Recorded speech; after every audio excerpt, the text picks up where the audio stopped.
Hi everybody, hope you are well. In today's video we'll have a closer look at the brand new Bailey Alicanto Series 2. For now, the range consists of just two models, both of which offer the exact same layout, which is a 4-berth, end-bed, mid-washroom. The Lisbon is the single-axle variant, whilst the Porto is the twin-axle. So, without further ado, let's make a start and have a look at the Lisbon. Perhaps the most noticeable change is the addition of the Affinity window. Taking its design cues from the newly released Unicorn Series 5, this 8-foot wide caravan looks quite smart at the front. But it's not just the front window that has been updated. Looking at the side windows, you can see these are now flush-fitting Puma windows. I'll show you the fly screens and the blinds a bit later on. The Alicanto also has its electric hookup moved to the offside to join all the other services. A welcome addition of a service light makes the services accessible in the dark. Because the new layout is the same across both models, both caravans have the new through-boot external storage. With lockers both sides of the caravans, it's ideal for storing long items such as windbreaks, poles or skis. The rear of the caravan has a pillar moulding and a single-piece rear bumper with the integral light clusters, but I'll be honest, it's the one bit of the caravan that just lacks any wow factor for me. On the sides are new graphics, which I really like. They're classic but not over the top. But like the Unicorn, the washroom looks a bit out of place. On the roof is an 80-watt solar panel, and fitted as standard is the Avtex Wi-Fi antenna. I'll show you the router inside in a moment. As you'd expect, the caravan comes with ATC, has Alco Secure, and also has a tracker monitor fitted as standard. So before we head inside, let's get some specifications on the Alicanto Lisbon. The single-axle Lisbon is 2.45 metres wide, 7.38 metres long and 2.6 metres in height. The caravan has an MRO of 1,546 kilos and an MTPLM of 1,700 kilos. Now sadly, this caravan cannot be up-plated, so it only has a maximum of 154 kilograms in payload. So with that said, let's head on inside. Now this particular caravan has the optional Latimer fabric. This fabric is aqua clean, so although pale in colour, it will remain bright and be easy to clean for years to come. A couple of points to discuss on this interior. Firstly, the corner headrests are removable for this model, and like the Unicorn, the curtains have been replaced by fabric panels. Now if you're not a fan of these panels and you want to have the curtains, you can buy them from Prima Leisure, and to be honest with you, that's something that I would consider if purchasing this caravan. The two seats can make up as two single beds, with the near side measuring at 1.77 metres by 64 centimetres and the offside as 1.74 by 64 centimetres.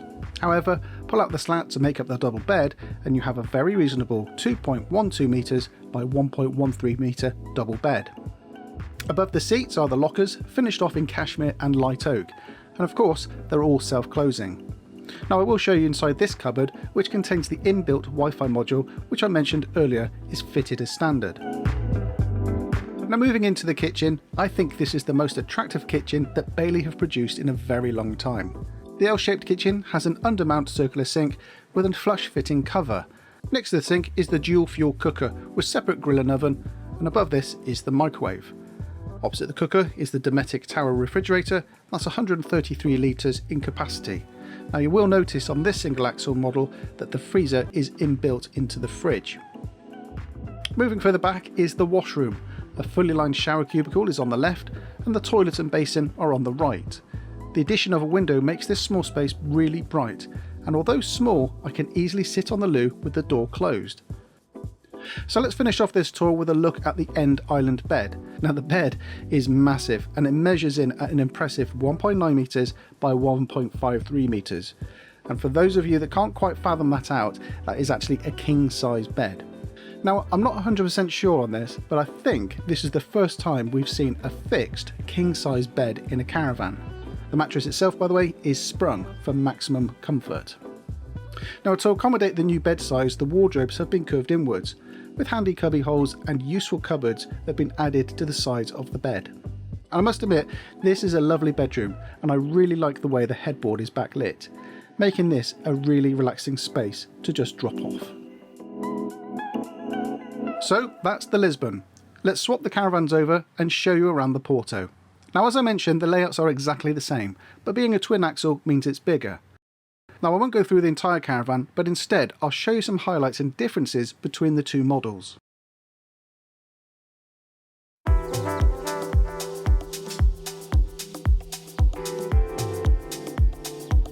And so, here is the Porto.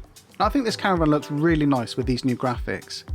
As for specifications, well, it measures up as 2.45 metres wide, 7.86 metres long, and has a height of 2.6 metres. It weighs in with an MRO of 1,687 kilograms and an MT-PLM of 1,847 kilos. Now, this model can be uplated if required, and you can achieve an additional payload of 153 kilograms. So let's head inside and pick out some features which are available in both models.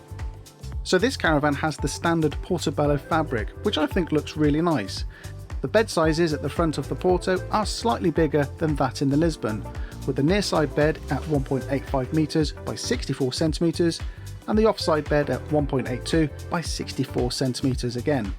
If made up as a double, it measures up as 2.12 metres by 1.21 metres. Now, I mentioned earlier about the windows, so let me just show you very quickly the enclosed blinds and fly screens, which I think you'll agree are really neat. Another feature in the lounge is the all-new Rgb lighting. The ambient light under the seats and the kitchen can all be controlled by a central touch panel, and you can choose any colour or brightness that you wish. Or if you're in a disco mood, you can have them flashing. Now, to be honest with you, I don't like this, but it's my own thoughts. But let me know your thoughts in the comments down below. The front infinity window does allow vast amounts of light in, and no, before you ask, it doesn't come with any fly screens on the front window. But as you can see, it looks fantastic. Now, this is a nice touch. Along with the USB ports and the lights, there's also a new wireless charging point that contains 2 additional USB ports just below the first of 2 TV points. Speakers have been contained in the front window surround, and also a new set has been installed into the bedroom too, so allowing for a radio to be played throughout the caravan.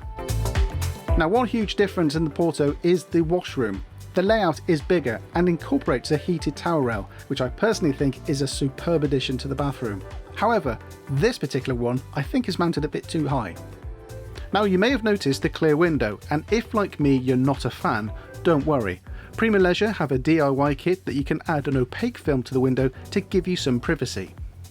The bedroom is a little bit longer, but also contains the same size mattress. At the bottom of the bed is the second of the TV mounting points, along with 12 volts mains and an antenna outlet, below which is a handy cupboard. On the left hand side is another cupboard with a 230 volts outlet and a mirror placed just above. Right, and there we go, that's it for today. A very quick review of this, the Bailey Alicanto Grande Series 2. I think you'll agree, quite a nice caravan. Now, if you want any more details, any more information, head on over to the Bailey website or contact your local Bailey dealership. They'll be able to fill in any details and also arrange for you to pre-book one or put deposit down on a new model. These will be available for viewing at the NEC show in February, so why not book yourself an appointment and pop along and have a look. I think you'll agree that caravan looks quite good behind that car. Well, that's quite good really, because I do like the Porto. That's my favourite caravan I've seen in a very long time. I liked the Unicorn, I like this even better. And that's kind of a good thing really, because I'll let you in on a little secret.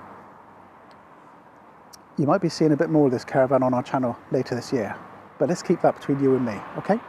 That's it from me today. If you've got any more questions or comments, pop them down below.